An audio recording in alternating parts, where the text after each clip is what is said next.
Gotri police station વિસ્તારમાં બળાત્કાર અને એટ્રોસિટીના ગુનામાં સંડોવાયેલા આરોપીને ગોત્રી પોલીસે ગણતરીના કલાકોમાં પકડી પાડ્યો છે અને આ મામલે વધુ તપાસ શરૂ કરી છે.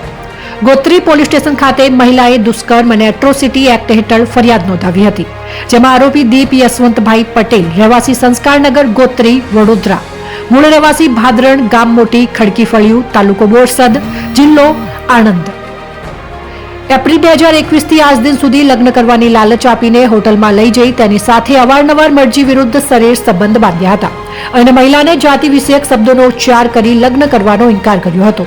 આ ફરિયાદના આધારે ગોત્રી પોલીસે આરોપી દીપ પટેલને ગણતરીના કલાકોમાં ઝડપી પાડ્યો છે.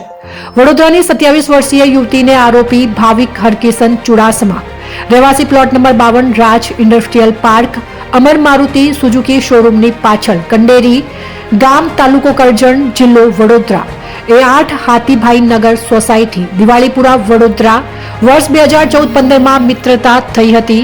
જોકે ત્યારબાદ યુવતીને મિત્રતા દાખવીને ન હોવાથી તેનાથી દૂર રહેવા, વાતચીત ન કરવા અને કોઈ મિત્રતાના સંબંધો નહીં રાખવા સમજાવ્યો હતો. તેમ છતાં તે તેના મોબાઈલ નંબરથી અવારનવાર યુવતી સાથે વાતચીત કરવાનો પ્રયત્ન કરતો હતો, જેથી યુવતીએ તેનો મોબાઈલ નંબર બ્લોક લિસ્ટમાં નાખી દીધો હતો અને ત્યારબાદ પણ આ ભાવિક ચુડાસમા અવારનવાર અલગ અલગ મોબાઈલ નંબરોથી યુવતીને ફોન કરી તેમજ મને મેઇલ મોકલી તેની સાથે પ્રેમ સંબંધ રાખવા દબાણ કર્યું હતું.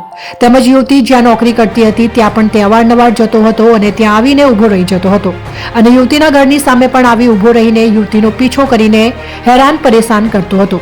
યુવતીની સગાઈ નક્કી થઈ હતી.